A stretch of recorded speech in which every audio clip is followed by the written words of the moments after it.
Hi, Lawrence. Been like a whole month since we spoke and did hang out. So it's good to hear your voice and see you. How you doing? Yeah, I've just got back from my holidays, and fully enough, on one day the moon was up in the daytime, and it was barely visible. It was just like a bit of a fluffy cloud, but we had a full moon there in the latter part of the holiday, and the difference was amazing. It was sort of highly focused, and you could see the proper shape of it. But this wispy moon that you could see, it had got less definition than a cloud, and it had changed from that to this, highly detailed moon in the space of a few hours. And it just begs the question, why don't you see it in so much detail, in the daytime? Yeah. Well, it was full last night, I think. And the size is changing as well. Yeah. And the same day. We had no wonder you were seeing it, because we had quite a few days where we didn't see it at all here. I mean, it was not even in the sky. So at night or day, anytime. So, it's unless you're watching timeanddate.com and ahead and knowing where it's going to be tracking, you really, it's just a crapshoot when you're going to see it, because it's definitely a pattern. But until you get that pattern in your head, when it's south of you or north of you or whatever, it's the same thing with the sun. I was making so many remarks a month or so ago about the equinox, and that the sun rose due east and set due west of my house, in South Florida. And it's interesting because now I'm watching it come up and set, and it's north of my house. And as it's almost perfect now for me to be able to see the ecliptic, I guess that 23.4 degree angle of its trajectory. And no wonder it looks like it's coming in north of me and setting north of me when it shouldn't be, because I'm above the Tropic of Cancer. But now it helps me understand better how the ecliptic works, because that's that circular arc thing that people think they see, that believe that, the sun, like the little flashlight sun that goes around in a circle over the circle Earth map that so many believe in. But if you look at it from the vantage point of the ecliptic, which is an arc pattern, definitely, but the angle is set like that. So no wonder it seems like it comes in here and goes high in the sky and comes back down over here, north of you, even though you're north of the Tropic of Cancer. So each of these, as time goes by, each of these questions and mysteries that seem to not make sense start to make a little more sense. So okay. Well, let me just throw you a very quick curveball. All right. I like curveballs. Because I've spent a lot of time looking at Enoch while I was away. I downloaded the book onto a Kindle and was looking at the sun and the moon patterns, their movements and throughout the year and winds. If you look at the Bible, you've got the four corners of the earth and the circle of the earth. So it cannot be both. So why do you think the Bible has both? Is it possible that it's a circle that's slightly imperfect, that has four little indents that come out in to make corners? What I just got finished talking about, the ecliptic does create a circle as it comes in from one side and goes out the other side. That trajectory, that ecliptic, is at an angle in the sky that creates what looks like the sun's going in a circle. You'd only see half the circle because from any one location. I guess I should extrapolate, but everyone says that everything's in there, so to speak, in the Bible, and that it is everything from an instruction manual for human behavior to a science manual for how things work to the idea of creation and history and all of that is in there. There's a lot of deciphering to do. There's also a lot of cross-referencing to do, like circle and square. And many people who hear four corners of the earth, they're in the camp of the earth is square. And those that hear it's the circle of the earth are in the camp of the circular AE type map and model. And, we were talking about that briefly before we started the video. In review of watching the last couple of years, it certainly has come about that there are about as many camps and ideologies of what flat earth believers believe. The one thing they have in common is that the earth is not a globe and that the plane of the earth is flat and fixed. But once you start asking questions about, well, what more do you believe? Then you start to get everything, like I said, from the AE map and that model and the circling and the one pole in the center and that whole thing, all the way over to ideas like free energy has with, time and 4D and rectangular, and you get the square people, you have the infinite plane people, you have the dome fixed amount of space people. Then you got those ones who have seen the maps that got injected into the dialogue where it's like there's the circle flat earth so-called map, and then there's another ring of more circle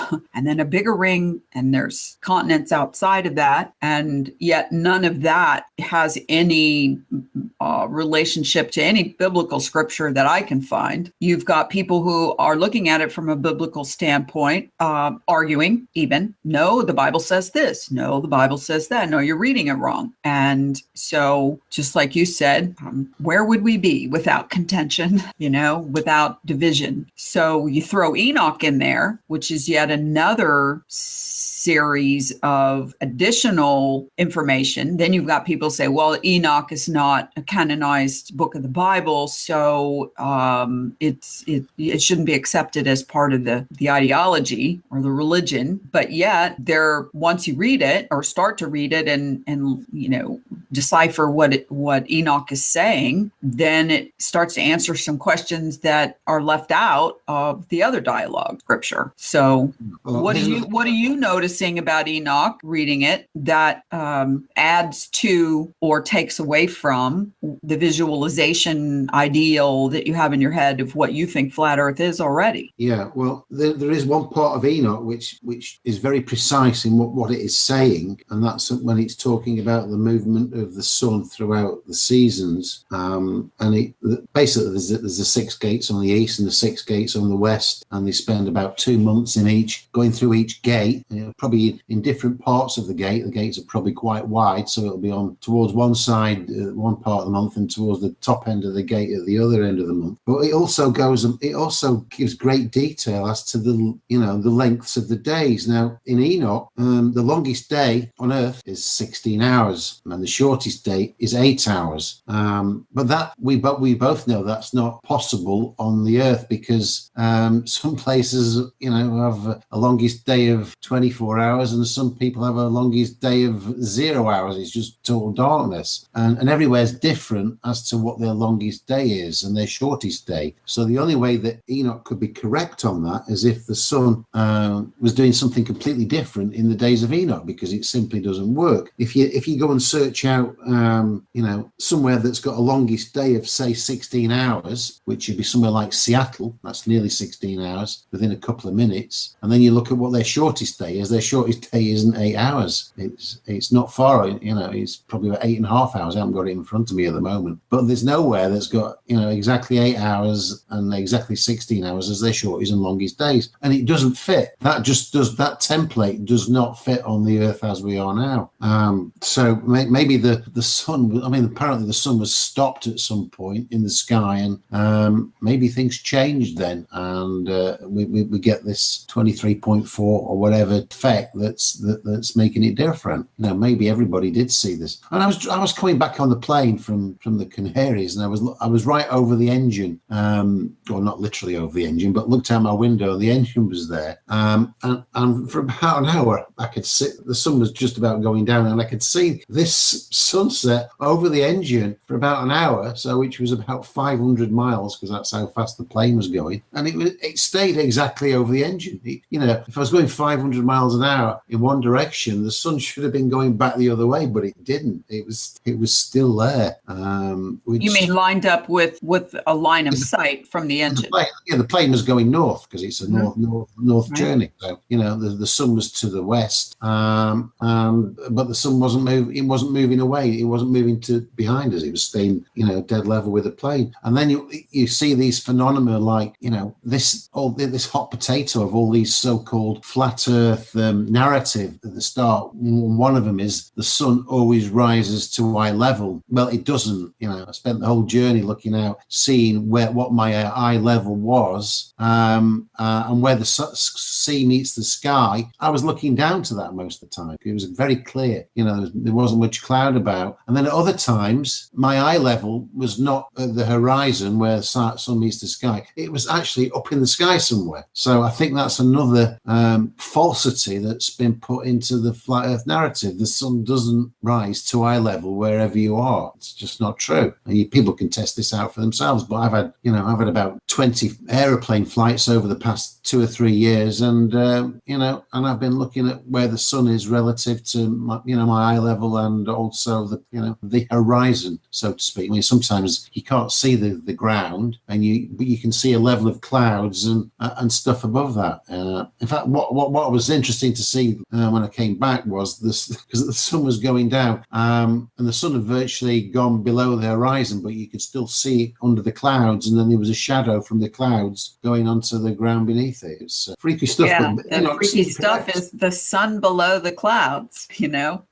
That's trippy to think about in itself. Well, I mean, the sun's obviously above the clouds. Well, yeah, but I'm saying from your angle of perspective. Yeah. So back to the gate thing. Okay. Yeah. So now you have a thought in your head that the gate is not a physical gate, not like we know, the garden gate. And that it would have quite a trajectory of width, I guess you would call it, as the sun travels north and south and back again. What would make up these gates? I mean, I'm seeing in my head not more like a stargate versus a garden gate versus just a path where it would pass. Yeah, that's the other interesting thing. But it also says it comes back through the north. Yeah, I know. And when the sun gets to its extremities, it's actually in heaven, according to Enoch. It's shining. One pit says it's shining on the face of heaven. So how can it be shining on the face of heaven if heaven's above us? So in the Bible, you've got the heaven above us, but in Enoch, you've got you've got heaven to the east, the north, the south, and the west. You start reading through it. So that would mean that Earth was like a little enclave surrounded by heaven. Mm-hmm. Well, also, that's when you bring in that idea of the Tesseract cube, so to speak. Yeah.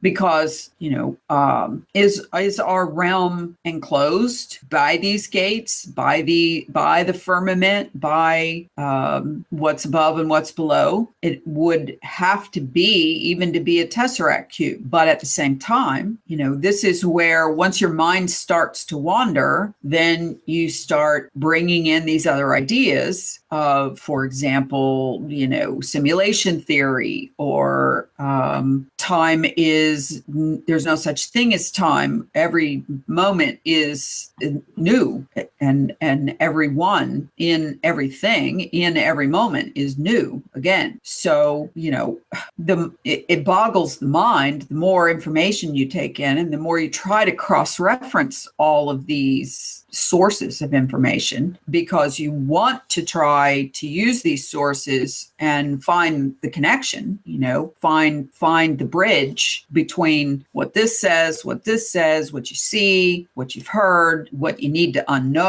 unlearn, and which is really hard. That's the hardest part, is you can't go forward until you kick out some of the lies, a lot of the lies, but they just keep filtering back in. And it's like trying to talk to someone who still believes in the globe, and you're 2 years into thinking about all these things, and they're at 0 years time. So they have no knowledge of all of that input that you've put in there, from all these different sources, and the time that you've thought about it all and correlated and confabulated, and no, confabulation's a lie, sorry. And so it's like, I don't know, you feel like a flat earth Einstein in a sense, compared to a 6th grade globe learn person. And you keep trying to say, listen, I used to also believe the way you believe. So I already know what you believe, because I was there too, but now I'm not there anymore. I'm way over here. And, in a Facebook thread arguing with one of these people, your life's not long enough to explain all of the thoughts and all of the, path you've taken to them in a brief, short period of time, all the while they're calling you an idiot and a fool. So you cannot let that frustrate you, and you cannot be frustrated by reading, because somebody could just say easily, well, I'm done talking to you if you're going to talk about Enoch, because that's not a canonized book of the Bible. So I'm not even going to go there. It's a fantasy, a dream that he had, really good one, and maybe he was really smart, and maybe in his dream or his vision, he made all this up to explain a lot of the things that he saw that he couldn't explain any other way. But if he said, oh, I got a vision from God, or I took a trip with an angel and he showed me it. So yeah, but I mean, you see, what I'm reading Enoch, I was obviously going off a few tangents here, because I was trying to get my head around some things, because we're supposed to have this divine force called God, who's he loves everybody, but he's also very vengeful, and he's got plans to, dish out the retribution for those who are, like there's a scorecard go, like John Mark Sargent talks about the scorecard about what we do on earth, and then, our souls go somewhere and there'll be a judgment day. But I mean, what sort of, loving God gets angry? So you look in Enoch and God gets angry. God's got emotions. I mean, we were made in the image of God, so, look the same as God. God has got emotions. Well, if you knew your parents loved you, okay, yeah. They bore you into the world. They spent a lot of energy and time and training and everything else.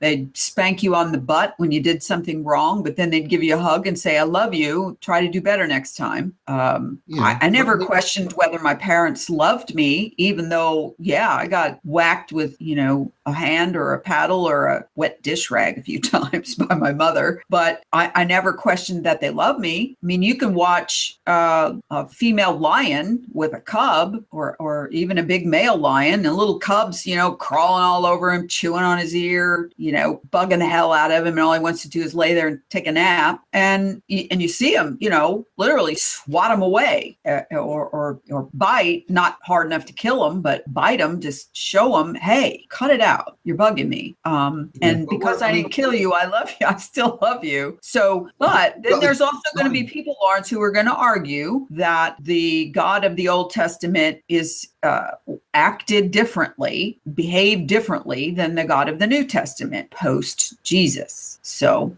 there's that argument. Okay. I mean, why would God do something that was deliberately harmful, premeditated? And I'm not talking about the time of Noah, but when you read about the winds in Enoch, this is in chapter 34, and it says, and out of one gate the winds they blow for good, but when they blow through the other 2 gates, it is for violence and torment on the earth, and they blow with force. So if God is controlling the winds, or his minions are in charge of sending the winds across the earth, why would they send one for violence and torment, and others, for the the force of good. Is it because that for this realm to function, there has to be opposites, and for every bit of good, somebody's going to do some evil? Why would God send winds with vengeance and violence and torment? Why would he do that? Premeditated. Well, my only answer would be, and I know you're asking me, speculatively, and that's all I can do is speculate, because A, I'm not God, and B, I'm not sure the story is told properly.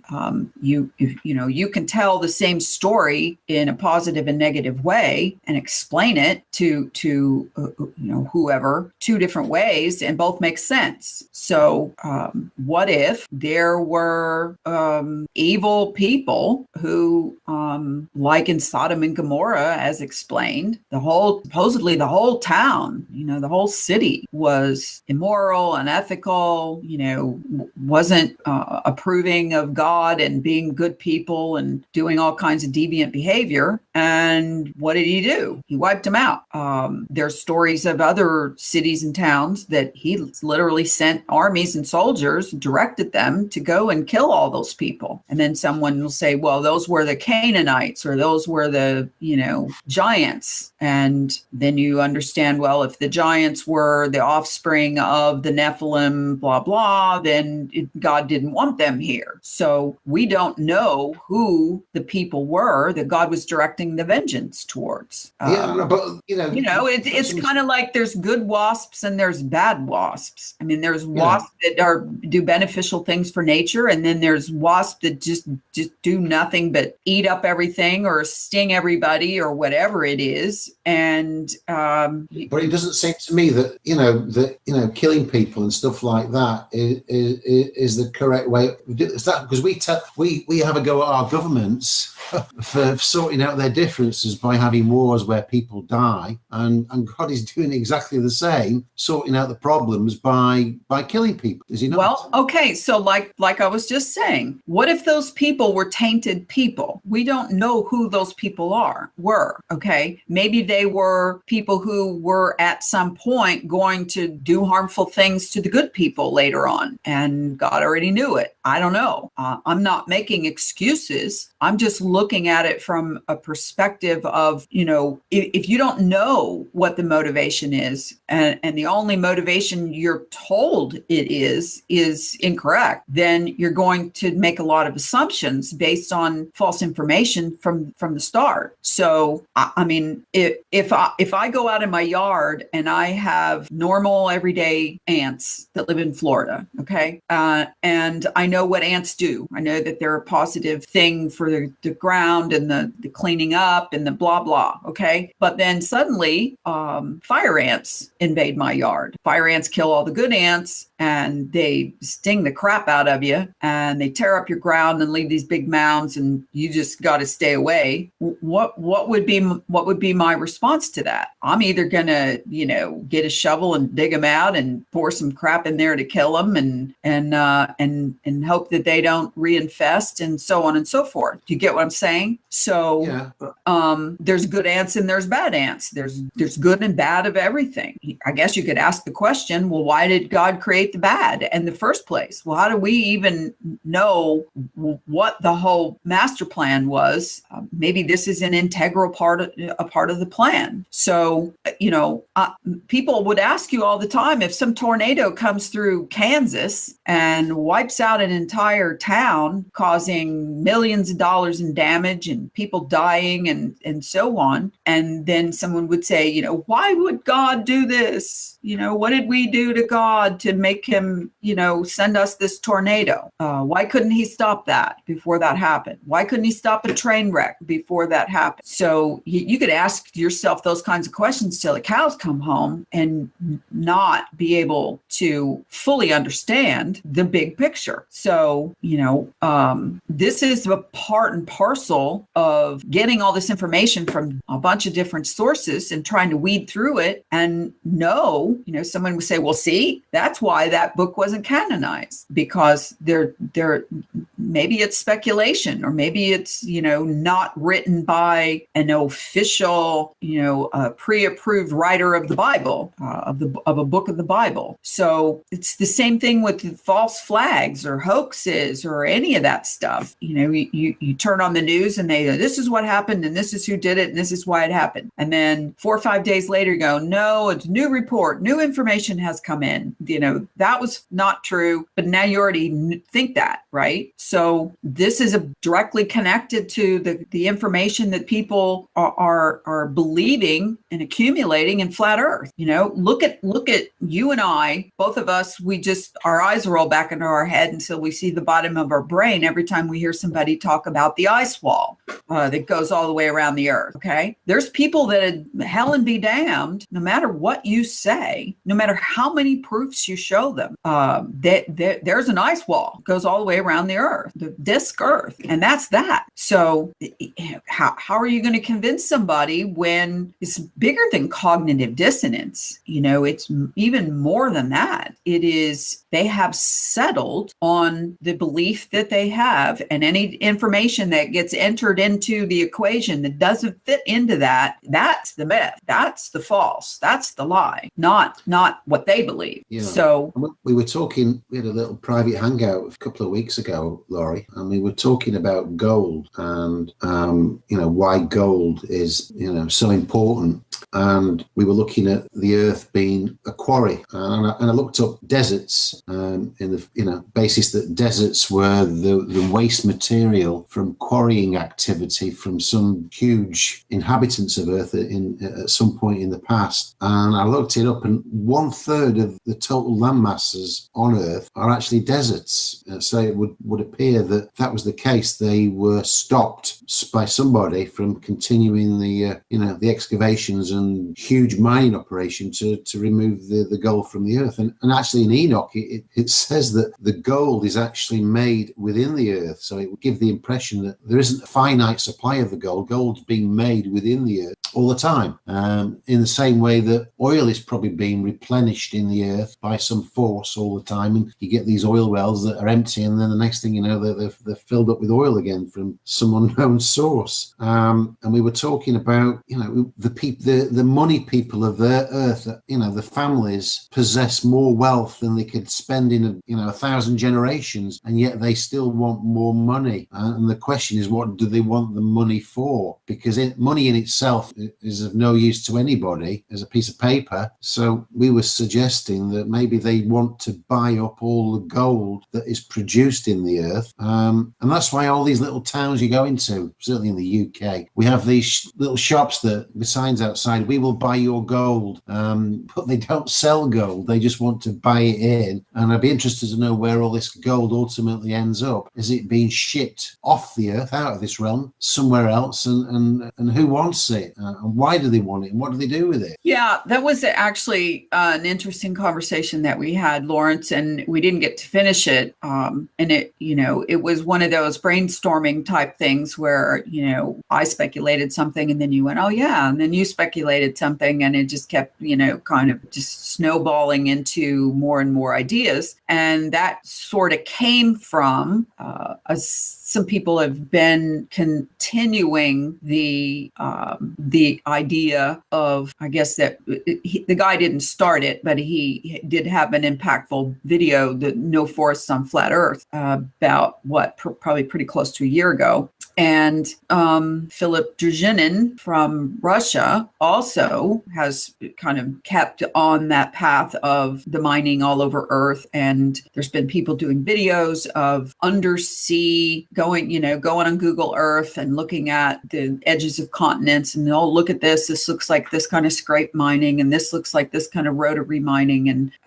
And so when that No Forests on Flat Earth video came out, and it was mostly based on the idea that these mesas look like stumps of giant old trees and so on and so forth. And then people went on farther with that, what they've always called basalt columns from ancient volcanoes, that's the way the, magma hardened. And yet somebody else will say, yeah, but if you look at a microscope of the shape of the tubes in trees, they look the same, this hexagonal shape, on and on. For anybody who doesn't know what we're talking about, and I would recommend that you go, and we have it on this channel, the Flat Earth Conspiracy channel. It's a re-upload of No Force on Flat Earth. And then there are other versions out there that people have reworked with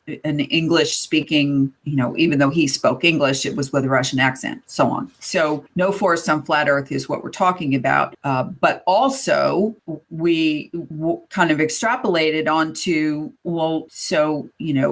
look at these deserts. Is that the piles of what they dredged up and moved to the more interior areas of, the earth, the ground, land, pushed up out of the sea? And what were they looking for? If this in fact was mining, what the heck were they looking for? And what were they trying to find? That took us into a thought that I'd had before of that I actually think oil is a byproduct of looking for something else. And because we all know that so many other sources of energy have been developed by humankind over the last several hundred years, that we literally could easily stop in 6 months using oil to create energy for cars and electricity for houses and so on and so forth. We all know how many alternative energy sources there are that could take the place of oil, especially for cars, even if it was alcohol. So, why do we continue, and why do they keep adding more money, subsidizing oil companies to keep drilling oil when we don't need it? Why are they still mining coal when we don't need it? And so, but the kind of mining that we do now is minuscule in comparison to the kind of mining that it would have been happening in this prior age of these giant mining machines. So, maybe the gold is what they're looking for, and maybe that's what they were looking for then, and maybe they were just ripping and tearing this place apart too much that God wiped them out, just like he wiped out Sodom and Gomorrah or anything else he didn't want happening on the earth. So you're right. I mean, we did both compare that all over America, there's little strip malls with some shop in it that we buy gold, cash for gold, and people, the worse the economy gets, the more people dig up what little gold they have left and go and cash it in so they can eat or pay their mortgage or whatever. And you're right, they don't sell any gold there. There are still places selling gold, but I don't even think, and I might be wrong, but I don't even think that all of the gold that we use for things like jewelry and ornamentation, number one, it's not pure gold. It's watered down, so to speak, with other mineral metals to make it harder or less gold content. And so what has happened to all the gold? I mean, the United States got taken off the gold standard. I couldn't tell you the year, but it was during President Nixon, so it was late 60s, early 70s. Our currency used to be backed by gold and silver, and we had gold in the what's the mint? The government mint. You know what I'm talking about? Oh, no. And it was a gold-backed currency. And then suddenly they told everyone, you have to turn in your gold. There was actually a collection of gold, ingots and bars. Everybody, you didn't have to give over your gold necklace, but a lot of people did. And then suddenly I don't think there's any gold-backed currency, fiat currency, anywhere in the world anymore. As a matter of fact, Muammar Gaddafi was going back to gold-backed currency, the dinar, and we know what happened to him. And the same thing with I think the BRICS wanted to go to gold, and now I think they've gone from that to the SDR. So where is all this gold that used to be backing everything? And it's still here, but is it still here? I mean, we're supposed to have the largest amount of gold in the United States in our care, but is it even there? Who's seen it? We've seen pictures of stacks of bars of gold at the mint, or there's a picture that's been going around with the Queen of England in the vault with all the gold bars stacked up all over shelves, 6 feet high. Is that real gold, or is that? I mean, it could be gold painted bricks for all we know. I mean, unless you could pick one up and weigh it and know that it's actual 24 karat or even 14 karat gold. So yeah, maybe we've been buying. Maybe the elites have been buying their power, their place in the pyramid for all these years with gold. What else would they be mining? What else is of any value? Why is gold? Whatever began the gold being the thing for the most valuable asset? It wasn't necessarily based on its value. It was selected to be the exchange medium for paper currency. And initially it was in vaults. And every time somebody put some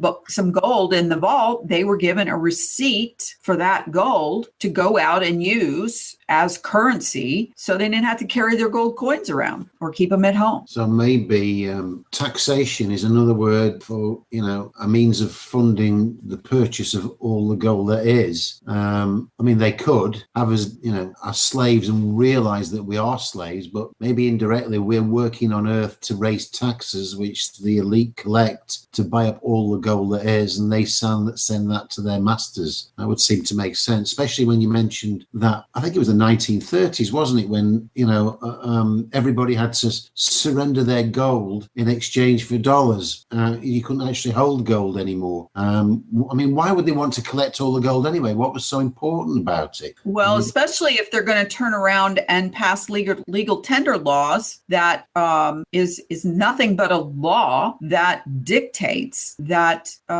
you have to accept these pieces of paper as legal tender. They aren't backed by anything anymore. They're certainly not supported by an equal value amount of gold sitting somewhere. They're just paper dollars with a law that says you have to accept them as legal tender. And they could have done anybody doesn't anyway. understand what that means, go do some research. Just Google legal tender laws, and every large country has them. It's all the way back to Greece and Rome. They passed legal tender laws that said you have to accept these receipts as legal tender, and if everyone agrees, which if it's a law you have to, if everyone agrees, then that is the currency, even though it's fiat, even though it isn't backed by anything of any other intrinsic value. It's all a false system that everybody has to live under because you have to agree because there's a law about it. Yeah, but they could have done that anyway, couldn't they? They could have brought in the money system. They didn't need, unless there's some other motive, they didn't need to physically to collect the actual real gold off the people, but they did. So, and well, again, what does that say to you?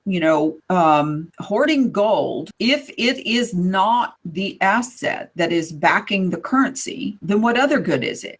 Right? I mean, what is it good for?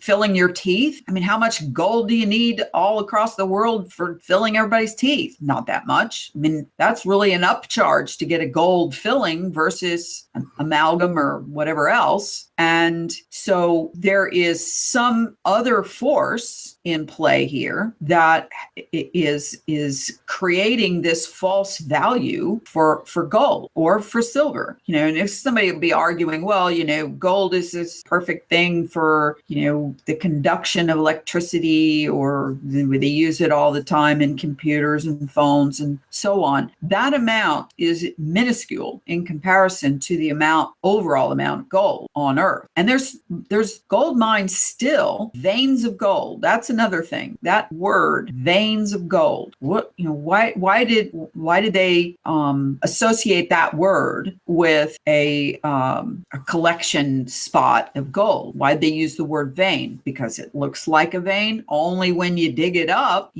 only when you expose it does it look like a vein. If you find the vein in like a slice, okay. And so, yeah, I mean, it takes your mind into a place. If you are the kind of person who has an imagination, it takes your mind into a place. Well, maybe, we've been buying our safety, or buying our freedom, or buying off those who were here before, who were mining, to keep them from coming back. Maybe we have to supply them with a certain amount of gold every year. Yeah, and the veins of gold. You talk about veins. You compare it to the body. You're talking about a liquid. And I did look up some stuff on gold, and if you get some gold leaf and you put it in the palm of your hand, it will actually melt in your hand to a liquid, which is pretty amazing. I didn't think gold would melt at body temperature, but apparently if it's gold leaf, it'll melt in your hand. I don't think there's many other metals that will do that. Well, so back to the oil thing. Okay, there was that whole story for a long time about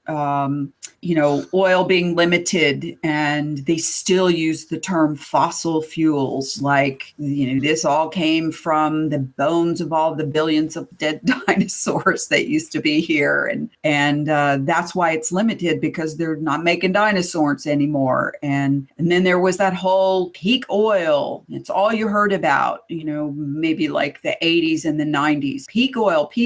That we're at the point now where it's downhill from here, and there won't be any new oil being made yet. All of a sudden now, you don't hear about peak oil anymore. And every time you turn around, there's a giant new oil reserve found under this ocean, or under this, country, or whatever, just constantly hearing about, new oil reserves found, millions of barrels. And okay, well, can you guys just stick to a story? Because the story I've heard for a long time, I mean, I lived through the 70s and I'm sure you did too, where oil shortages back when Jimmy Carter was president, and the price of gasoline went out the roof, and people were lined up in their cars at the filling stations to, get the little bit that they could get when the oil or gas tanker came and brought new gas. Back during the war, World War II, people had to get rationing for gasoline because, we need it for the war. But now, I mean, here we are in 2017. And the other day I posted on my Facebook, I found this pretty cool idea of this called this, it's a solar flower.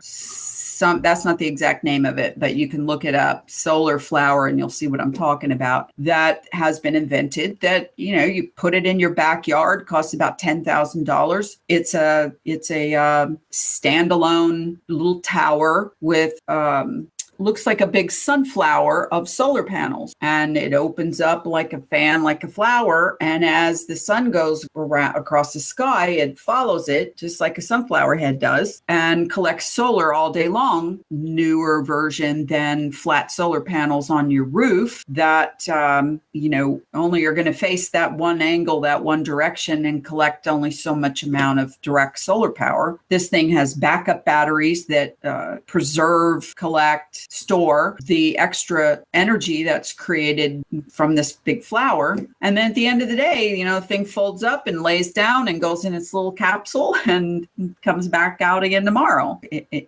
And I'm thinking, why are we still stringing lines up all over the place and having power companies and whatever, nuclear power plants and all this other crap that we already know is bad? Yet all of those energy sources are being subsidized by governments to produce, and everybody has to be on this grid and get it from that source. I mean, you only ever usually have one power company per any county or metropolitan area.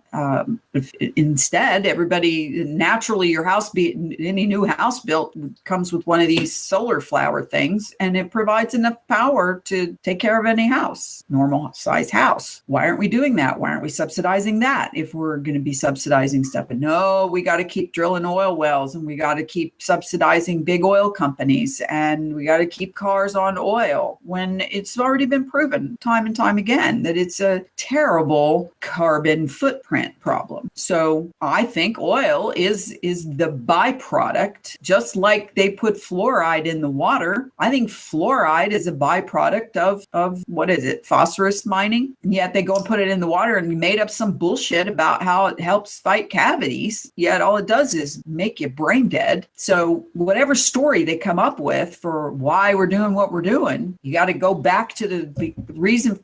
You got to go back to the reason of the story and say, is the reason for the story real? Is that the real story, or is that the bullshit lie that supports the cause for why they're doing whatever they're doing? Yeah, I know. So back to flat Earth a little bit. Yeah, I mean, okay. I watched some of the other channels just to see what's coming out, and some of them have hangouts and let people come in for a chat. Even Globers, and the Globers always come in and debunk the false model. And the surprising thing is that these channels, they don't come back and say, well, you're debunking the false model. They just get angry about it and say that they're a bunch of arseholes. Whereas we would say, well, you're debunking the false model, debunk this one, but they don't. Right. And that's a common theme. And obviously you found that Facebook page the other day where they were, it was all Globers, and the page is dedicated to debunking the flat Earth, but debunking the false model of the flat Earth. And that seems, And what's really shocking to them is when you go on one of those threads or one of those groups, or just some person who's, promoting the flat Earth, and that's the picture, that's the model that they put up there, the AE model, or the one with the snow globe dome over the top, or whatever, but the circular model. And the Globers come in and start, beating hell out of it. And then you go, you're right. That is false. That is wrong. And I'm still a flat Earth. And you can just, there's like a pause in the action of the heated thread. Everybody's typing, and, you're an idiot, you're stupid. And then you can almost hear the brakes screech when you say, no, you're exactly right. There are southern star trails, or you're right. It is too far for the continents to be apart on that map. Those plane flights don't take that long. Those cities aren't that far apart. And you're right. Planes don't go faster in the southern hemisphere on that map than they do, in real life. And you can just go on and on. No. There's no ice wall. When they say something about, well, how do you keep from falling off the edge? The classic one of all time. And then somebody always says, oh, because there's an ice wall all the way around the outside. And there isn't. How do you show me proof of an ice wall all the way around the outside? And they start treating you like a Glober. And you go, no. I'm a flat earther, and I don't believe that crap. Okay. And it's starting to sort of jog this thing a little bit. If it's certainly not going to, as long as those who are supporting the AE map and model are going to invite Globers on to annihilate them with proofs, and then just get mad. What good is that? Just like, we were talking before, why are all these Globers so mad? Not all of them, but the ones that come into flat Earth groups or flat Earth threads, and they're vehement. You're stupid, you're crazy, you're in a cult, you don't know what you're talking about, and you say, why are you wasting your time on this? Don't you have something better to do than spend all day or hours? I'm on threads sometimes that last over days. Sorry, good night, gotta go to bed. Well, I'll see what you comment tomorrow. And then you get a notification, so-and-so commented, and you go back and and you go, no, that's not. And then this argument goes on for days. And I'm thinking, I have a vested interest as a flat earther to defend my understanding, not my belief system, but my understanding.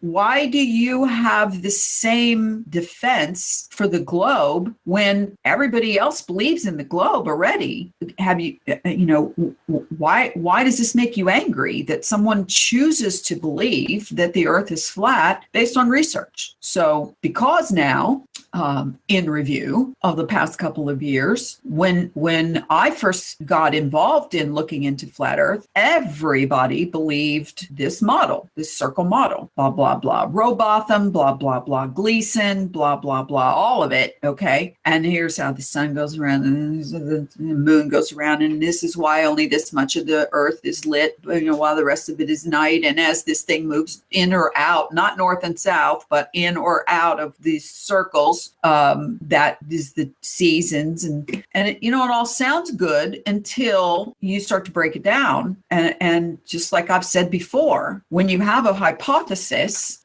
a hypothesis is a collection of facts put together that go together that explain something, a theory, a phenomenon, an idea, whatever. Okay. These facts weren't put together before by anybody. Okay. So you put these facts together, and these facts culminate in this idea, this hypothesis. But when someone introduces to you something that doesn't fit that hypothesis or destroys, your analysis of what all this added up to in your head, then what do? You argue, or do you say, you know what, you're right, I hadn't considered that, or I did not know about that, and now I have to change the outcome of my thinking, which is the hypothesis. You can't just say, no, you're wrong.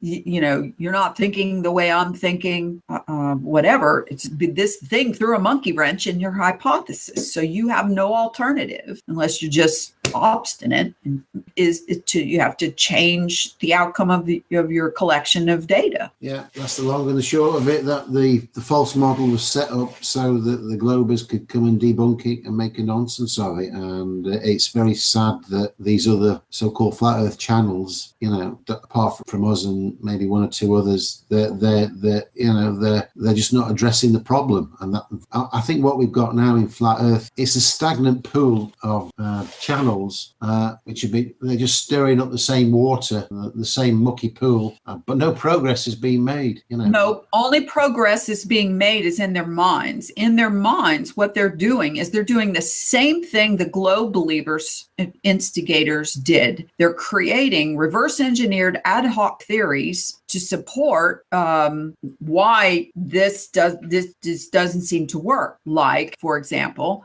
these continents are too far apart. These plane flights couldn't, get from here to there in the amount of time, blah, blah. Oh, that's because the planes go faster. Okay, let me go investigate. You go and you go to Qantas. What's the fastest flying plane you have? It goes 500 miles an hour. Okay, well, at 500 miles an hour, this is not supersonic speed. You can't get from here to here in the amount of time that they tell you these flights last, or take. And then what do? They say, oh, well, they're lying about the time of the flight. Hello? You think everybody in the whole flight is sleeping and they all woke up and go, oh my God, what time is it? Oh, we got all the way from here to there. And, and while they were sleeping, they went and set all their clocks back. I mean, you know what I'm saying? You can't just keep coming up with these dreamy excuses for why something doesn't work. Like I said, anytime you throw a monkey wrench in there, you have to reevaluate your hypothesis or your theory. Of course, the term theory is so watered down now that someone's imaginative idea about something, they call it a theory. Oh, I have a theory. I have a theory.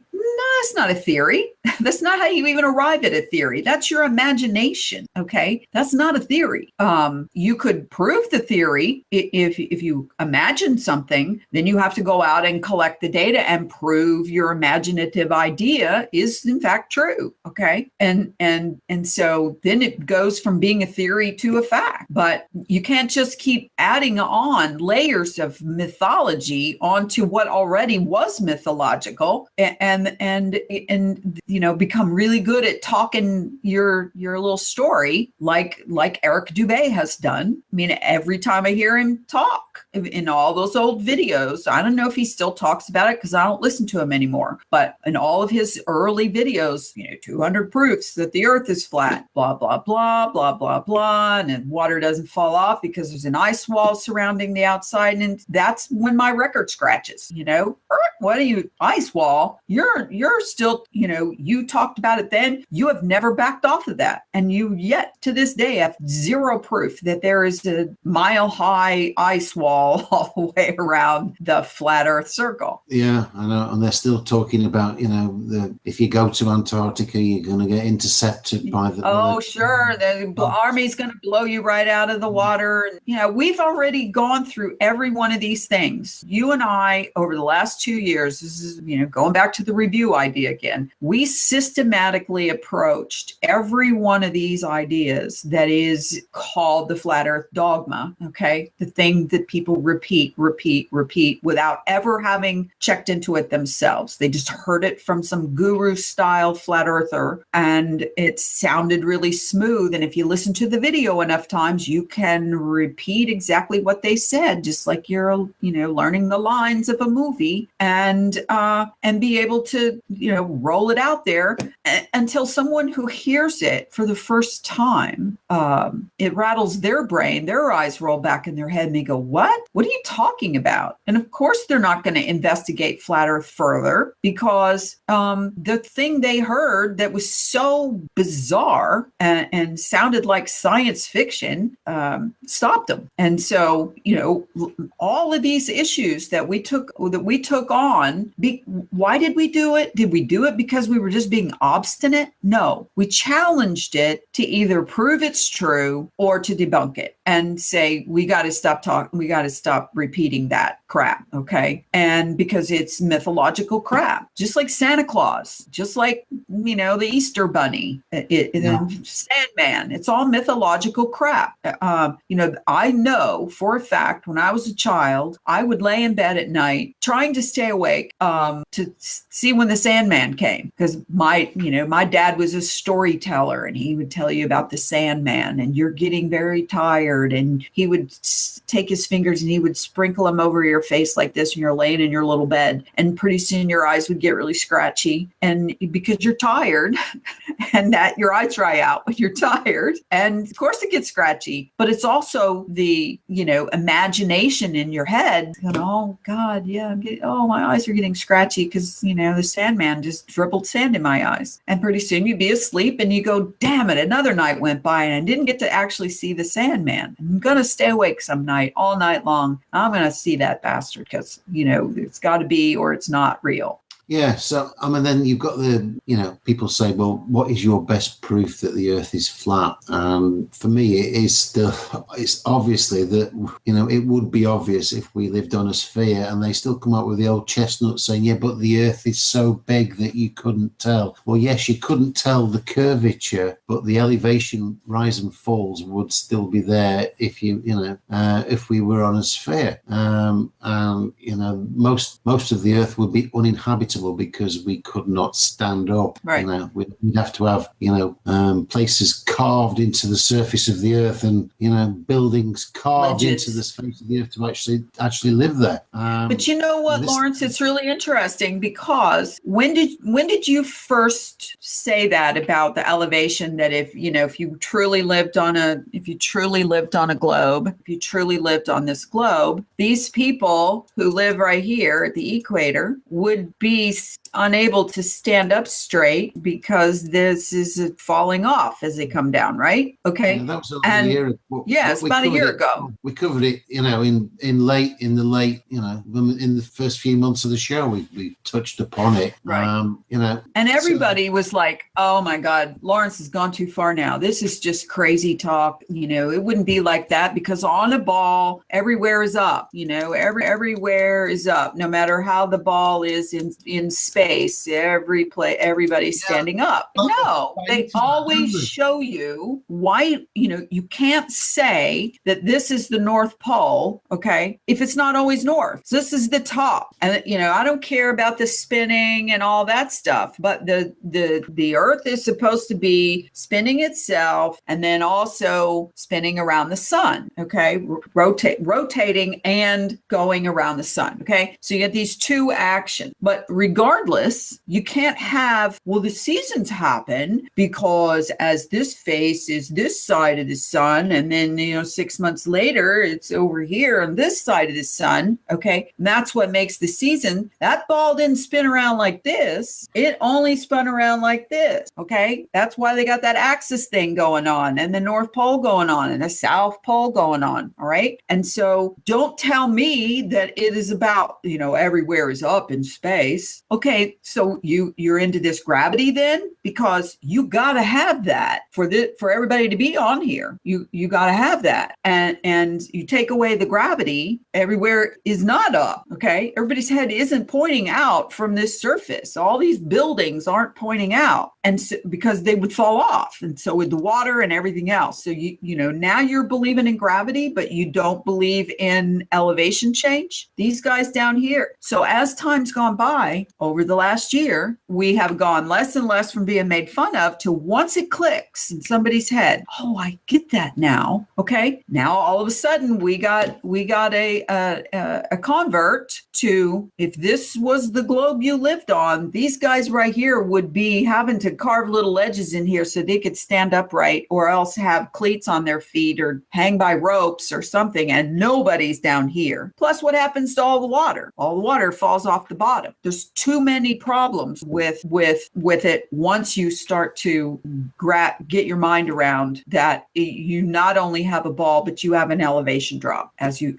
go down the side. And there is only one top. This is the top. This is the only place anybody could be living, all around up here. Yeah, and a big part of the PSYOP was to have all these flat earthers, slowly but surely doing more and more experiments looking for non-existent curvature, but none of them were looking for the more obvious rise and fall in elevation. Mm-hmm. Yourself, out of 100 memes that were made or have been made, out of 100 videos that have been made, what is the percentage of them that are all about where's the curvature? 90% of them are about chasing curvature. Okay. And so for those of you who have never thought about this, okay, whether you're a globe earther or a flat earther, just anybody, okay, if this is where you live and you are on this little line right here, okay, this little sewed line, all right, this right here is always going to be the top, and this is always going to be the bottom. And regardless of spin, these guys hanging out down here or further got a problem living on this angle of the side of the hill. It's a hill, okay? You're going down the hill, because you cannot have measurement of spherical trigonometry curvature and argue that 8 inches per mile squared. There's charts all over the place, and even the globers know it now. They know the mantra, the 8 inches per mile squared, because if you don't square it, you got a slope. There's your slope. The slope is the problem, okay? Fixate on the slope, on the drop in elevation. You missed the part about the slope. It's a ball. Yeah. So we're not being smart asses by saying, why don't you see this? Because we didn't see it at the beginning. And even when Lawrence first said it to me, I mean, it just dawned on him. He is not some genius that figured this out. It dawned on him. If this is the way it is, then this is a problem. Okay. And while all you guys are out there fighting about measuring curvature of a few inches per squared mile, you should be doing experiments of measuring the fall in elevation from this city, Detroit to Sarasota. What would be the fall in elevation? And so if we got mathematicians out there, even if you're concerned about everywhere is up, that issue still is on the table. There's a fall in elevation, okay? And there's a reverse fall in elevation down here. Nobody would be down. Boats fall off. Can you imagine a boat? I mean, come on. Everybody's already been laughing about it. Meanwhile, down under in Australia, and they show an upside down picture of a plane landing in an airport upside down. And then it dawns on you, you're right. You would be flying upside down. Why is it okay that you realize that? You would be flying upside down. So then everywhere isn't up, is it? You can't have it both ways. You can't say everywhere's up and argue about our elevation issue. And then at the same time, ha ha ha, funny meme about the mean, or I've seen the one where it's got the big globe and it's got a level, a spirit level against the side of it right here, and it says, meanwhile, at the equator, and the spirit level shows level this way, sideways. Okay. If that's funny to you, then you should be able to get what we're talking about.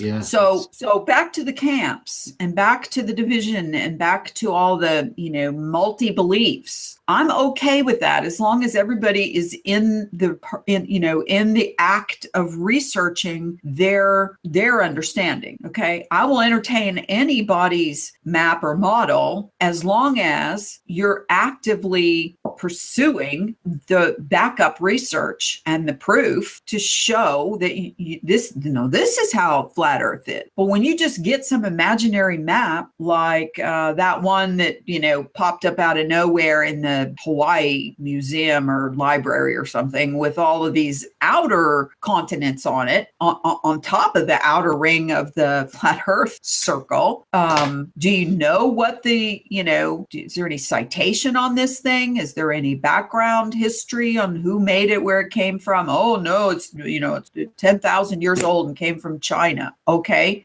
who told you that? Where did that come from? Show me the citation for this information, because it sounded good and somebody made it up and you just repeated it, and then it got repeated enough many times, and just like the other dogma, like Santa Claus. Yeah, I know. I mean, the easiest experiment is, take a compass and see where north is.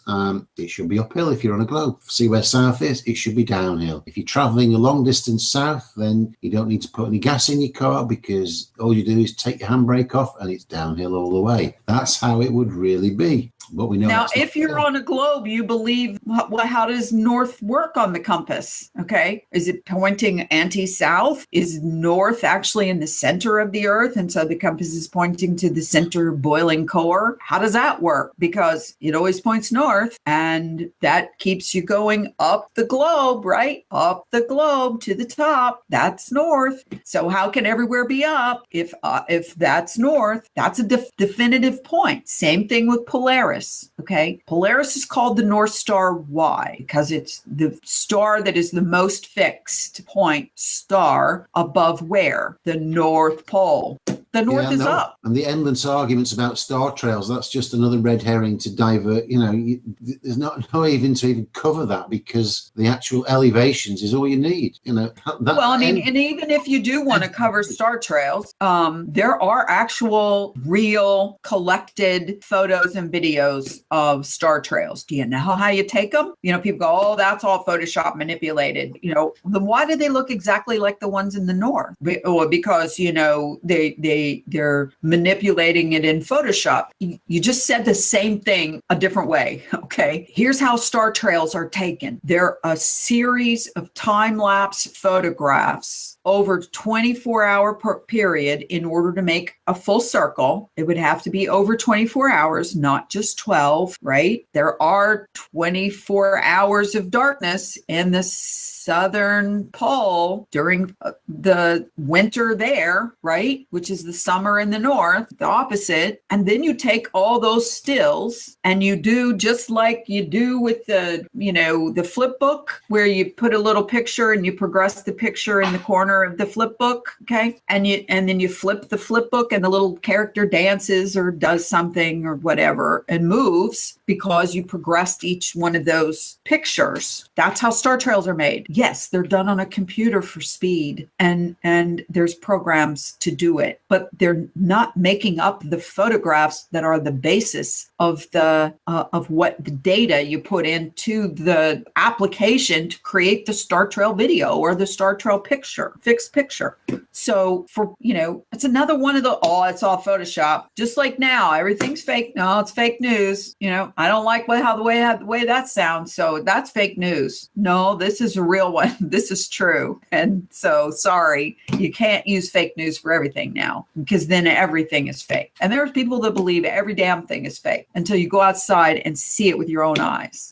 That's not fake. Yeah. And one thing I don't understand, Laurie, maybe you can shed some light on this, why they have to mess about with calendars and have leap years and things like that. I mean, the movement of the sun is the same every year. So why don't they just add a few minutes to each day and have all the years the same? I don't know why they can't figure out. I mean, we have computers that can figure something out to the micromillisecond or the trillionth of a millisecond or something nowadays. You should be able to divide it up within a second of divided up out of 364 point however many days in a year there are. Why do some months have 28 days and others 31? Why do you have to do the leap year? Add a day. None of us are in control of the manipulation of all of this information. We just wake up one day and go, oh yeah, we forgot to set the clocks back. Oh yeah, this is the year where we got 29 days in February, not 28. And there's people who will give you some, bullshit answer as to why that we got to do it like that. Why are we still doing it like that? Why is the United States still not on the metric system when they signed a metric treaty years and years ago and have a metric weight that is the same as the metric weight, in every other country that's used to gauge weight, but yet we're not on the metric, but yet we actually are on the metric because it's on the metric converted back to whatever they call non-metric. I don't even forget what they call it anymore. But it starts out as metric and then gets converted to, Western or US weights and measures. It's just all of it's just manipulated. Is it any wonder that you have all these different flat earthers believe in all kinds of different things because someone delivers the message to them and they go, you know what, that's pretty good. That sounds pretty logical. Or I like the way that resonates with me. That's my favorite one. That really resonates with me. And like, what does that even mean? Resonates with you. It made your head go ding, ding, ding, and you heard a bell and it go, there's the truth. It resonates. I don't know. So, am I making fun of people that say that? In a way, yes. But I'm saying it in a way that's like, I question, what does that even mean? I mean, if I hear a song that I really like, and I've never heard it before, but I automatically know I'm really going to like this song and I'm going to like it for a long time because what? It resonates with me. Okay. That is a feeling. That is not logic. Yeah. I know. And of course, meanwhile, we've got the same old crew. They're active as ever, putting out bullshit hangouts week in, week out. Same old stuff, talking about any old shit. I know we talk about any old shit sometimes, but it's different shit at least.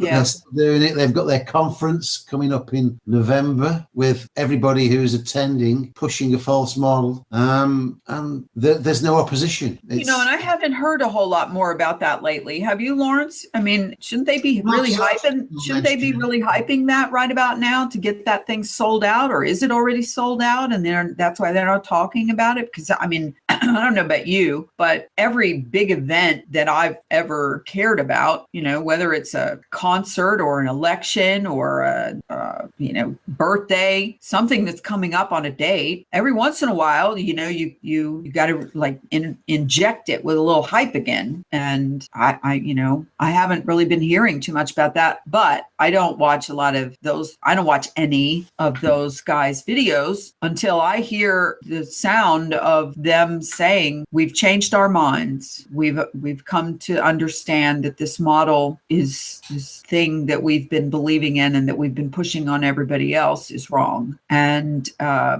don't even want to hear a mea culpa or I'm sorry or anything. I don't care. I don't care about that at all. I don't want anybody to say, you were right. Doesn't matter to me at all. I don't know if it matters to you, Lawrence, but that's not even the point. The point of it is it's time to get off that and move forward, because every time I do watch something like, somebody sends me a clip of Joe Rogan interviewing somebody in Flat Earth or Bill Maher or anybody else who does talk shows interviewing somebody about Flat Earth, and they just start asking these ha ha ha and the canned laughter in the background. Ha ha ha. What are these guys, idiots? What is this about this, snow globe thing over the top? And then sure enough, they'll flash a picture of, Yahweh's terrarium or the turtle with the snow globe on its back, worse yet. And then it's humiliating. And so why is it humiliating when I'm a flat earther? Because it's wrong. I'm just as humiliated when I watch a NASA video. Hey, look here, we're on Mars. I know you're not freaking on Mars. You're humiliating yourself and you're humiliating those who believe you. I feel sorry for all those people out there who are just sucking all that up and being humiliated. So it's the same thing to me. Every time I'm watching a video and somebody's talking about a proof that has nothing to do with that map or that model, and they're making a good case and they're sounding really intelligent and they're showing some really good idea, it has nothing to do with the map and the model, and then bingo, right at the end or somewhere in the middle, boom, there it is. And it just went, that was the record scratch, oh man, did you just lose me? And that's sad, because now I can't share that good information in good conscience, because I know that repetition brainwashes people. And the more time they see that stupid picture, stupid map and model, that's what they relate is supposed to be what all flat earthers believe. And they don't. I don't. You don't. A whole lot of more people don't. But we're the fringe. Why is that? Why should we be the fringe when we've put in more time on, investigating and questioning? Question everything. Isn't that the mantra of a truther? Question everything, even what you already believe, because you already believed you lived on a globe and now you don't. Why? Because you questioned it. Yeah. And then you start. So if we turn the clock back and you look at all the flat earth facts, the flat earth proofs story at the start. I mean, how many of those are actually true? Probably not many. There's probably more lies in that than there is with the globe. Well, don't you also wonder, Lawrence, I'm as nostalgic as the next person. I remember the good old days and I really do believe things were better back in the day compared to what they are now. And I think everyone who's older believes the same thing, thinks the same thing. And the people who are older than me, almost dead, believe the same thing, that things were better then. I don't even care if you throw in the Great Depression and World War II and all of that. What they call better was the way people treat each other in general, morals, ethics, values, simpler times. You didn't have all the stress of all, standing around with this thing in front of you all day long. And so being nostalgic is one thing, okay? And it's almost like they're nostalgic for this guy Robotham. Why? Because he's been painted as this renegade guy who fought the good fight, started a movement, which is bullshit in itself. There's always been flat earthers as long as mankind's been around. There's always been people who believed it was flat and never stopped, no matter what you tried to teach them. But what is the attraction to this robot Robotham dogma and mythology? Is it because Eric Dubay said his name so many times, or is it because, he was before all of the lies of technology that we have today, and so therefore he's more to be trusted? Because, when you break it down, every one of the dogmatic beliefs that flat earthers use as flat earth proofs come from originally Robotham or the Flat Earth Society or the Zetetic branch of those guys back then. Is it nostalgia? Yeah, and why can't all these other flat earthers, the ones that have become flat earthers over the past few years, they will all tell you that the Flat Earth Society is controlled opposition, but the Flat Earth Society has got the same model as you. Yes, exactly. The only difference is their explanation. Basically, from what I can find, the only difference is their explanation for how gravity works by the rising up, constant rising up of the surface to make up for why things are held down. Why the hell do you even need that if it's flat and density and buoyancy takes care of everything that gravity is supposed to be about? What do you need this, excelling up forward? And then you add in the concave people. Okay, there is more of those than a lot of people, flat earthers, really know about. Okay, and then you got this resurgence of hollow earth, where there's another guy that is the ultimate nostalgia guru of flat earth, and that's Admiral Byrd. I mean, how many times you hear about Admiral Byrd? And whatever it was, the hell he was talking about hollow earth in his diary and his writings. A, how do you even know he wrote that crap? And B, has anybody else written about it or found it since Byrd talked about it and brought it up? And where is it now? We've explored everywhere on Earth for the most part. Why would they hide that? Why would they hide the hollow earth? Why would they hide this big hole? There's another thing. How do you have a big hole at the top of this earth, that's hollow?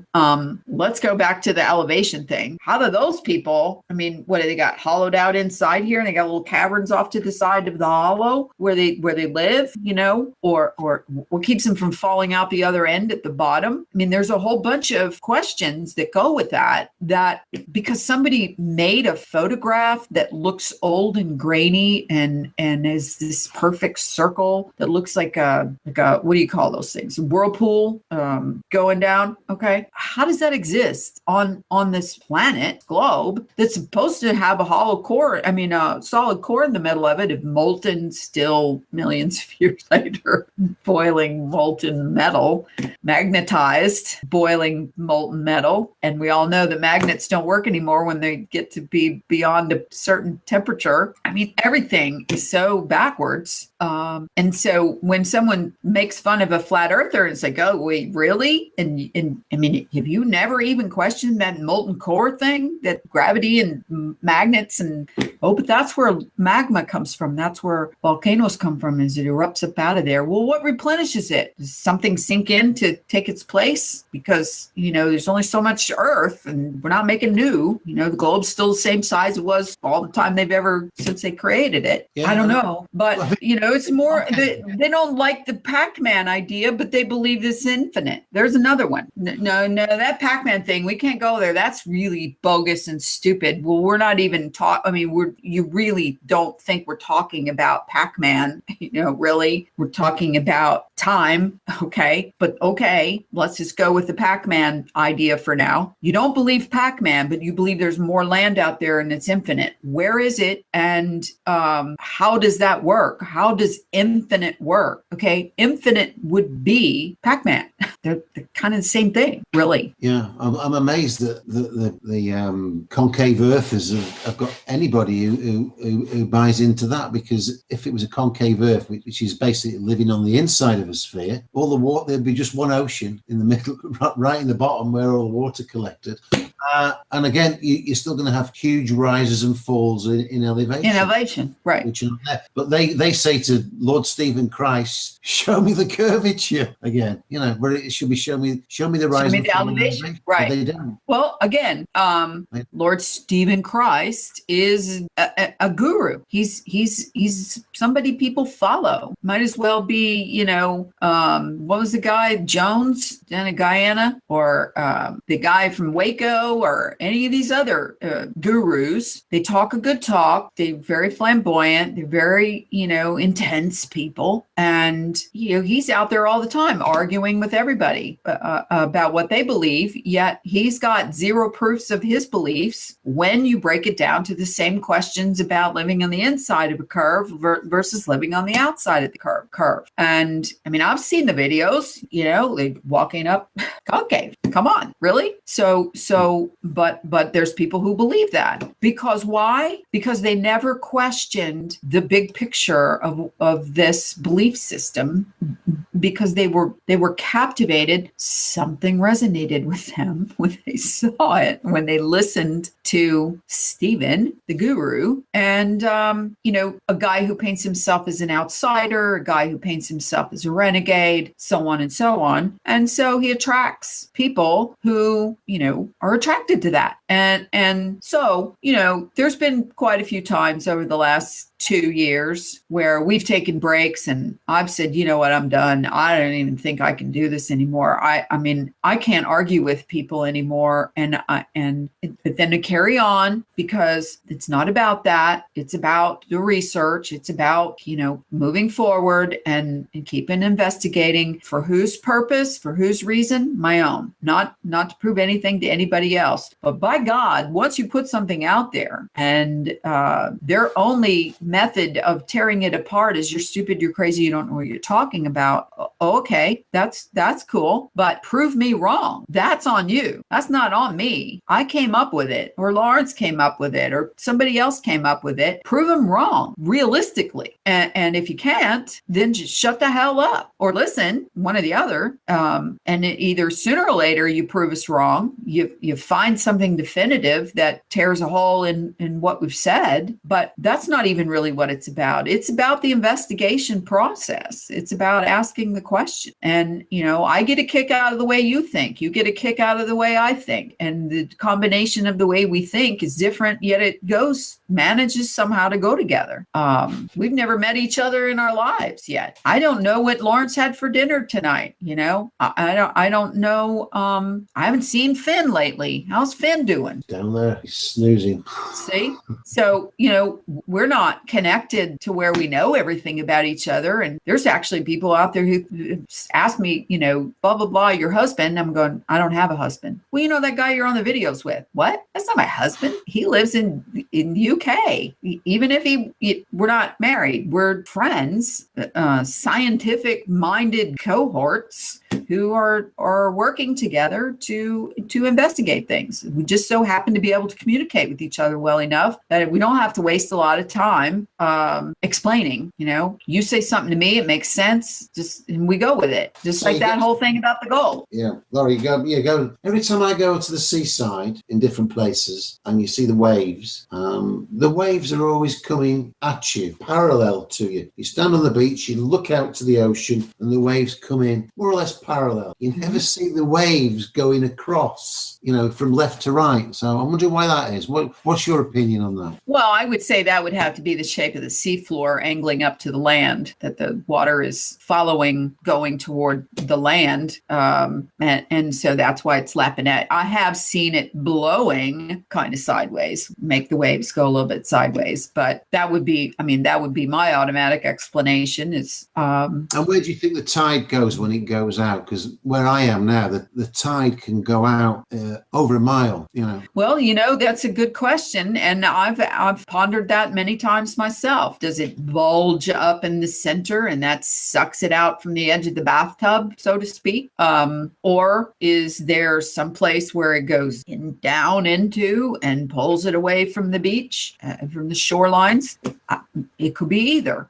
Maybe there's some place in the Bermuda Triangle and someplace else where, magnetism pulls it in one way or another. Seems to be, from what they say, and you'd have to do a lot of research on your own to investigate, is there a direct correlation with the moon? Because, tides happen on the side of Earth where the moon isn't, and they happen in timed intervals, low tide, high tide. So, that's supposed to be about the moon being on the other side of the globe versus on this side of the globe, blah, blah. I don't buy into any of that, only because I haven't tested it. And because they lie about everything else, I have to question it too. But the idea of that there is a sea level at every shore, and whatever land comes up out of the ground is based on sea level plus elevation. How they base the elevation of a mountain in the middle of the United States, 1,500 miles away from a coastline, as this elevation above sea level, it kind of boggles the mind. Okay, right? Because sea level obviously changes with tides, but they use the word mean sea level, which is an average. But it's not only that they're supposedly measuring that around a curved surface of the globe, but if you set it by flat, so then you go, oh, that's right. They use it's not a sextant. What's that other thing? Theodolite to gauge the height of something. But I mean, again, it just every time you start thinking about one of these kind of things, it, creates a question in your mind. And then, there's another thing I don't really know. So I have to question it. I mean, and it's endless now, and it will be endless for the rest of my life, where before I was caught up in what's on TV tonight and, where are we having Christmas dinner this year and other life mysteries. Versus now, I don't give a shit about any of that stuff anymore. It's nothing but a distraction to me from trying to figure out all the answers to all these other things. Is it, am I obsessed? No, absolutely not. I've never really been obsessed about anything in my life, person, place, or thing, but I'm a curious person. I would have been the kid who crawled down the hallway and stuck my finger in the light socket just to see what the hell that is. And that's why we had those things in all the light sockets. The wall outlets when I was a kid, and I have spent half my life in a playpen because I was always out investigating. So, but at the end of the day, in review of 2 years, much has been learned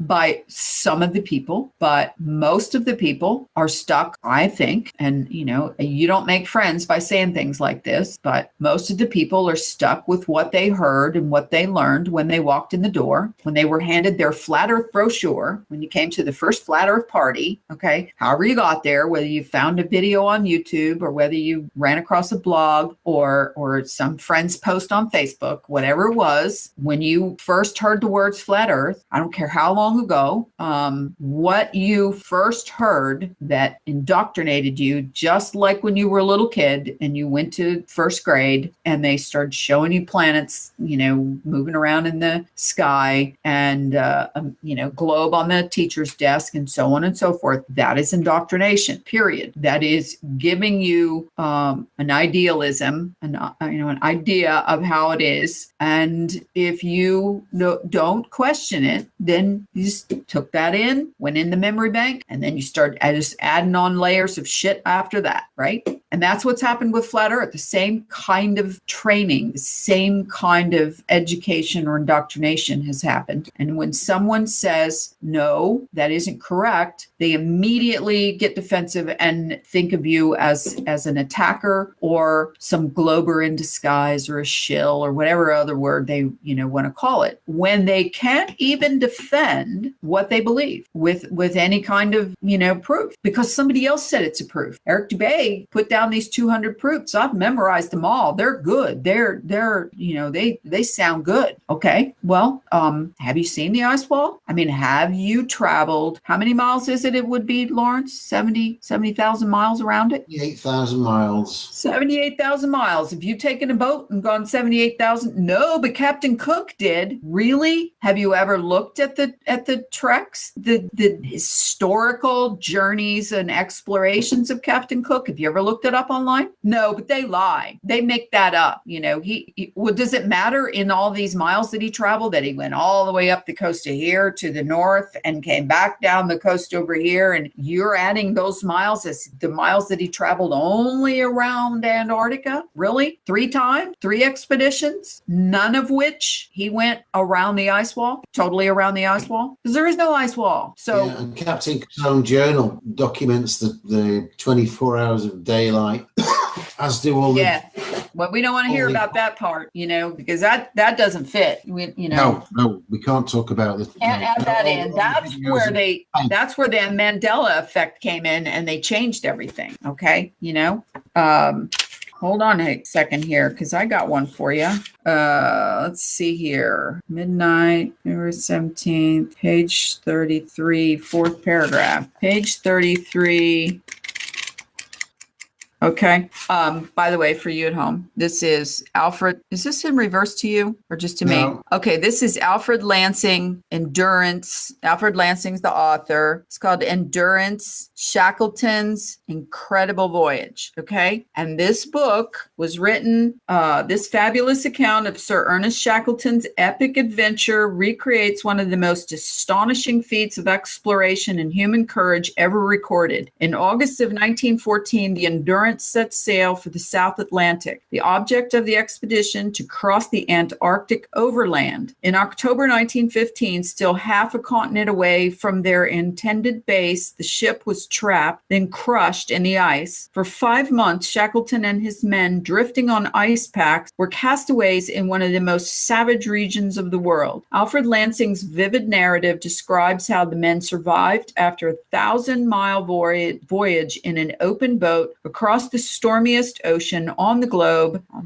and an overland trek through forbidding glaciers and mountains. The book recounts a harrowing adventure, but ultimately it is the nobility of these men and their indefatigable will to fight back and survive that shines through. This is using not only Shackleton's diary, but all the other men. There was 23 or 27 men also kept diaries, because what the hell are you going to do while you're drifting around on an ice pack? So they had paper and pencils, and they wrote down their diaries. This guy collected the diaries from the families of the people, and some of the diaries were donated to institutions and museums and so on, and he culminated all of the angles of all the different stories that all these men told of the same voyage. Okay, so you've got this person's perspective and this person's perspective, but the places where they agreed were 24 hours of sunlight in Antarctica stuck in the ice. What better way to know? Okay.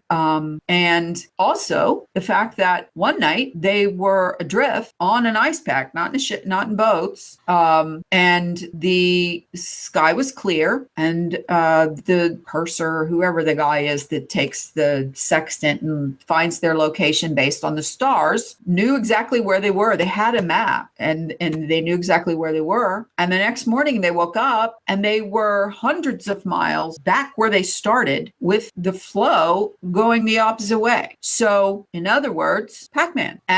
But if you don't know about Pac-Man, you would read right over that and fluff that over and go, well, that's mysterious. There's no way they traveled they didn't have their sails up.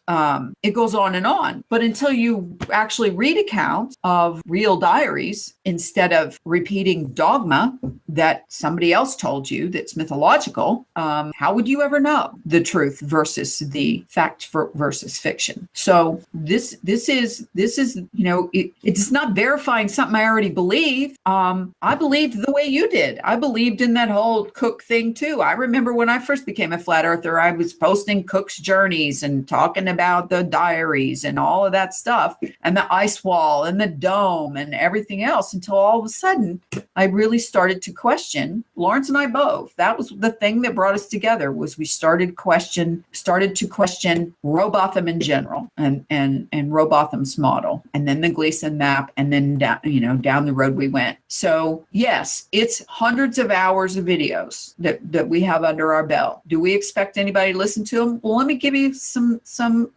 information, Lawrence, that is interesting. There are people that have a website, flatearthconspiracy.com, and on that website you can message me, and I get the messages forwarded because my boyfriend Jimmy is good about that, and I don't log into the site every day to check the messages, so they get forwarded to me. And you wouldn't believe how many people write me and say, I listened to your podcasts. I've listened to all of them. Okay. And I'm like, whoa, that's a lot of time. That's a lot of listening. But you've got people like Overland Truckers who download mp3 and listen to our podcasts without watching the videos. And if you Google Flat Earth Podcasts, we're the only ones on iTunes that you can download, unless you want to listen to maybe something here or there that comes from the Flat Earth Society. And once you start listening, it's like listening to talk radio or any other kind of thing. So we're pretty close to like 1.5 million downloads and listens from people who just generally interested in the direction the conversation goes. So is it boring sometimes? Probably, I'm sure. And do we rattle on sometimes? Absolutely we do. But there's definitely a method to our madness, and that is to question everything, including all of the accepted flat earth stuff. Yeah, I know. And when we talked about, you mentioned Captain Cook, it's amazing where these individuals who've been in flat earth a long time and are sticking to the same old stories, they selectively take bits from the likes of Captain Cook, but the bits that don't fit their story, they never mention them at all. So they wouldn't accept that Captain Cook talked about the 24 hours and the midnight sun, but they will accept that he went on these very long journeys. I've actually heard people say that he talks about the midnight sun, and then they will agree that on one of the expeditions he was at the north, and that's when he was talking about the midnight sun. Journeys is like going down the side of South America. That isn't going around an ice wall, is it? I mean, that's how ridiculous it is. Yeah, I know. But of course, that. Oh, really? You're going to accept Wikipedia for a map of Captain Cook's journey? Really? How many sources do we need to cite? How many comparative websites who have a vested interest in reporting the truth? Would anybody give a damn about Captain Cook's journeys if Wikipedia was the only source of the information? But it's interesting that you're using Captain Cook's stories to support your ice wall, but yet Wikipedia is not an okay site. Okay, fine. And go to 10 sites with maps of Captain Cook's journeys.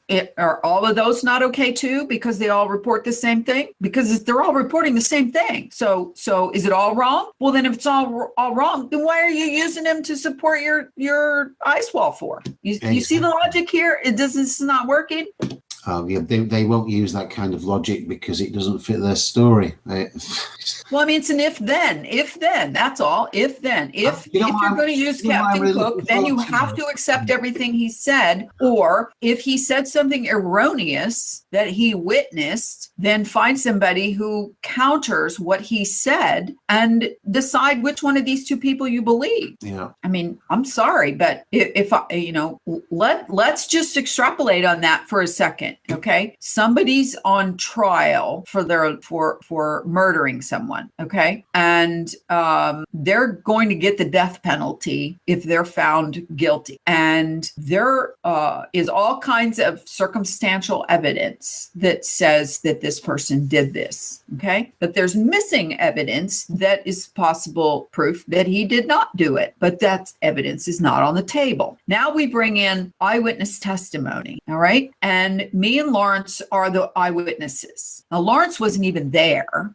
but Lawrence has a story because he's one of those people who loves to make up stuff about stuff, all right? And I was there, but I had just come out of the corner pub and had 3 drinks of bourbon, all right? Now, Lawrence is going to tell one story, and his is completely made up, and I'm going to tell another story, and mine might be boggled a little bit by, alcohol, but one of us is going to be the one that the jury is going to believe. Now, I'm pretty demonstrative and emotional and intense, okay? And Lawrence is just matter of fact and, methodic. So I'm going to get up there and I'm going to tell this story, and I'm going to add, and the temperature was 68 degrees and there was a car over there and it was yellow, and I'm going to add, I'm going to tell all this stuff. And Lawrence is going to tell this methodic story of, he did it and I saw him and he had on a green jacket, and I go, wait a minute, no, he didn't. It was red. Well, it was dark. You see where I'm going here? But this guy's life is on the line, and Flat Earth's life is not on the line here. So it doesn't really matter. Nobody's going to win or lose. The problem is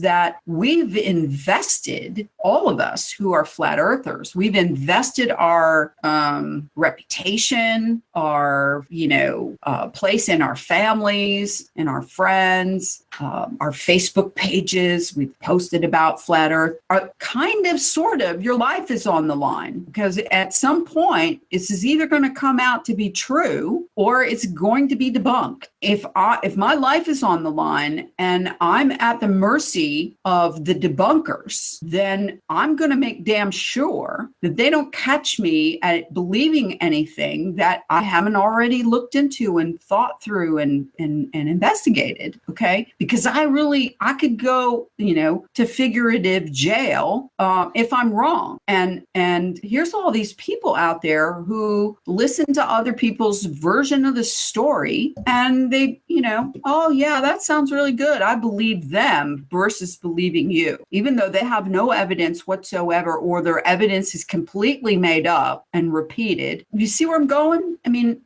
that's a lot of talking to just say you got to learn not only who to trust, but why you trust them, and be able to verify. Now, if my whole story falls apart because somebody goes to the airport at the town where this happened and says, where they keep diligent records of temperature and rainfall and wind direction and wind speed and all that kind of stuff, and they go, she couldn't have been there. It was 90 degrees that day. And she's talking about it being 68. That just threw everything out the window that she just said. So now I believe Lawrence. So this is what you have to go through, not even just about flat earth, about politics, about religion, about every one of our belief systems. You either don't care, in that case, you're over there, it doesn't matter, you don't care. But if you care, you have to improve or investigate or at least disprove all of this information that's coming into you, or you might as well just not care and be a glober, because it's a hell of a lot less work. You already know all that stuff. Yeah.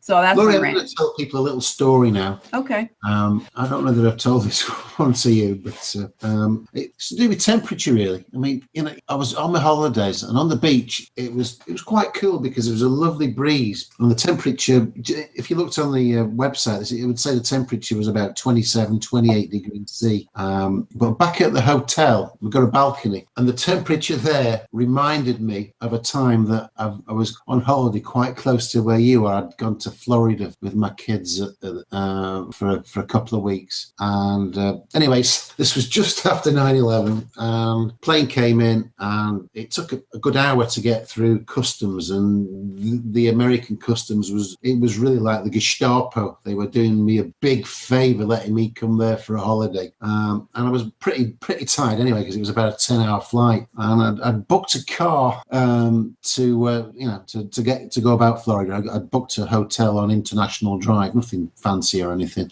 and I flew into Sanford Airport, I think it was, and I'd hired a car, and it was the Alamo car compound. Anyway, found my way over to the car. It was really hot, and I goes into the guy, and I'd ordered a saloon with a boot and things like that, and the guy, I can't do a very good American accent. The guy says, "Well, sir, would you like to upgrade to one of these big fancy Jeeps, V12, for an extra $170? And I says, "I'm not paying that." I says, "I'll give you $17. Anyway, so somehow he says, "Yeah, you can have it for $17 more." So I got upgraded to this fabulous Jeep. It was brand new. It had just got the delivery. It got about 50 miles on the clock. So I'm in the compound, and gets in this Jeep, and the temperature, they've got a thermometer in there. The temperature was about 115 degrees. I've never known anything so hot. So we had to wind down all the windows. Anyway, I'm struggling to get out of this compound because this Jeep was an automatic. I've never driven an automatic in my life, and the car was bumping and starting. Anyway, this guy came over, this security. The guy said, "Just imagine you've got your left foot glued to the ground, and you use your right foot. One's the brake, one's to go." So fine. Anyway, so I managed to get out of the compound in a fashion, and I'm on the freeway or the motorway, whatever, that runs alongside the airport. But they'd renumbered the junctions, so I'm driving along, and I'm not sure whether it's the old junction or the new junction. So I decided to slow down on this freeway, and my foot went for the clutch.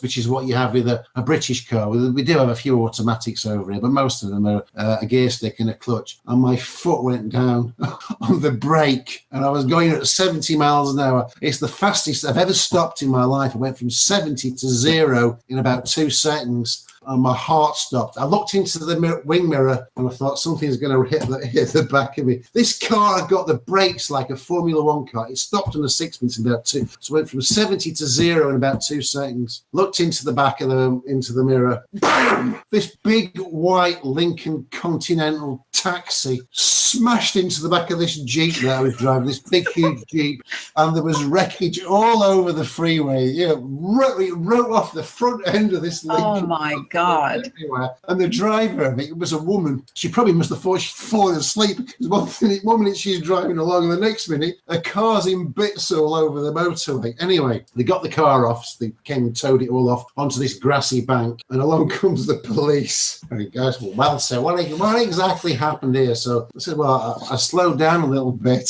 stopped to check the route." And so I'm writing all my full statement. Of course, because they ran into the back of me, it wasn't my fault. Anyway, so I had to sign this statement, and this guy was like something out of Burt Reynolds. What's that? The movies he did, the copy, the guy with the funny glasses and his puffed out chest. Right. Anyway, so we're filling all the statement in, and it was Officer Crapper who signed the statement. I can't believe it.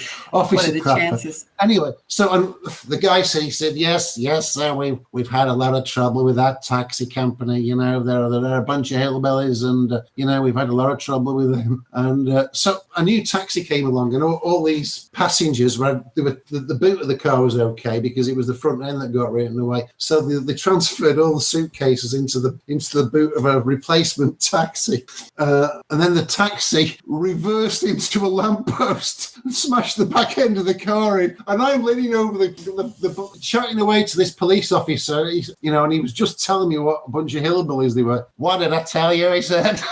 Oh my God. So that's like almost like one of those. I was off scot-free because my fault. And, this Jeep was virtually unmarked. There was a little scratch on the tow bar or whatever on the back. Right. But this other car. And so were there any witnesses to any of this that said that, Lawrence slept on the brakes and it's all his fault? Well, if it had been busy traffic, I would have caused a huge pile-up. Yeah. So my experience of America was causing an accident on the motorway, but it wasn't my fault according to the law.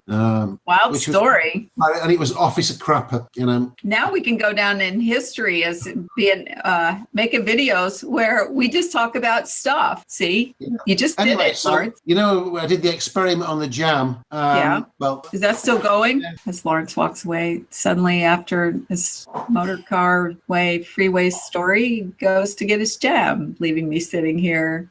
I have to tell the truth, so I wouldn't manipulate this thing. So this one says, hate, you make me sick, I will kill you. This is strawberry jam, and it's been in Hold it still for crying out loud. In the pot, okay. And if you want to look at this jam, this is the hate one. The jam is all intact. There's no, you can see that the jam is fine.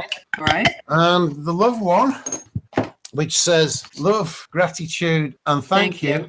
The love one has got mold. See that? The love one has got the mold this time. So it doesn't work with jam. Doesn't work with jam. It's not protecting the jam. So from now on, we got to have preservatives in the jam, and writing love words on there is not going to preserve it. It's not going to work, unfortunately. Interesting. All right. Well, we've done a couple hours, and thank you for that interesting story. And I think we will probably be able to be back on a regular schedule from now on. We were off for a month. So this was our version of 2 years of review. We did get off topic a couple of times, but that's what we do. And we'll continue to progress on our investigations into. Laurie, I forgot to add just one thing. What? If people would be interested in reading that book called Endurance, don't read it if you're a vegan, because they end up eating all the dogs and the horses. And, they eat the dogs, and they have to eat all these seals and penguins because there was nothing else to eat. There you go. Okay, there you go. How do you be a vegan in Antarctica? It trapped on the ice, not possible. They did eat some seaweed. They did find some seaweed come floating by now and then, and they did kelp type seaweed, and they pulled it up and did enjoy eating that. But most of their diet for over 6 months was penguin, seal. They enjoyed the seal blubber sliced off like bacon about more than anything, because they got a lot of heat energy from digesting it. Helped keep them warm. And so they ate seal and penguin, and they caught a shark, I think, once. And so it was totally a meat diet. Once their rations ran out, that they were able to salvage off of the Endurance before it sunk into the sea. The ice crunched it to death is what happened to the Endurance. It was trapped in the ice, and the floes kept pressuring on the sides of the ship until it splintered the sides. And then they offloaded all the stuff, the rations and everything. And it stayed stuck in the ice and didn't sink until the ice flow started to break up a little bit. And so they were able to go back and forth to the ship and get more rations and stuff, but they had to get in the water to get to some of these things. But anyway, it is one of the best reads that I've read in a long time about Endurance, which was an awesome name for the ship, because they ultimately ended up having to endure about as hard of hardships as any story I've ever read. But on top of that, the guy who wrote the book did, like I said, get as many of the diaries of the original men, the 27 or 23, I can't remember. I won't look it up right now, and compare them and make a fuller story, because some people are more interested in writing about things than other people. But don't bother. I mean, you can watch the video. There's some video documentaries about it, but it is nothing like reading the reality of the book in the book. So the other book that I am recommending anybody, this is a must read if you are a truther or a flat earther, or someone who's, when we were talking about the fiat currency earlier and so on and so forth, you have to read The Creature from Jekyll Island from start start to finish. It is not about a creature. It's not about a monster. It is about the creation of the Federal Reserve System, of central bank system in America that ended up being the central banking system of the world.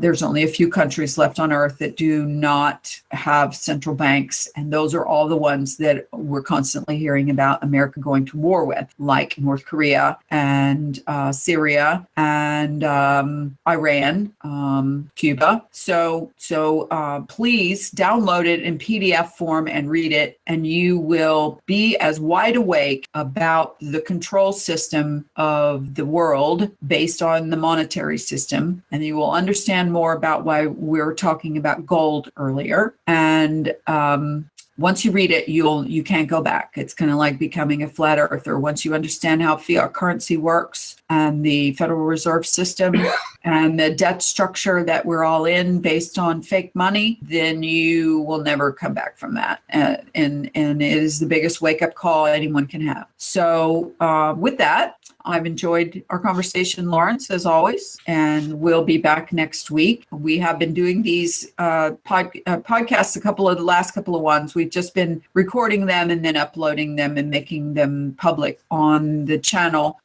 rather than doing them live with chat and all that, because we haven't really known when we were ahead of time when we were going to do it. So I'm not sure whether we're going to go back to that former format or not, or if we're just doing it this way.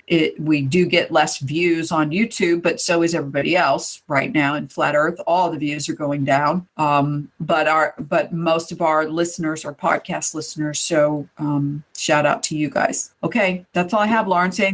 Parting words? Yeah, well, it's good to be back, and I'm sure we'll have to try and think of something interesting to cover. Okay. We make a habit of telling you something new every time. Okay, awesome. See you next week, Lawrence. Yep, see you next week.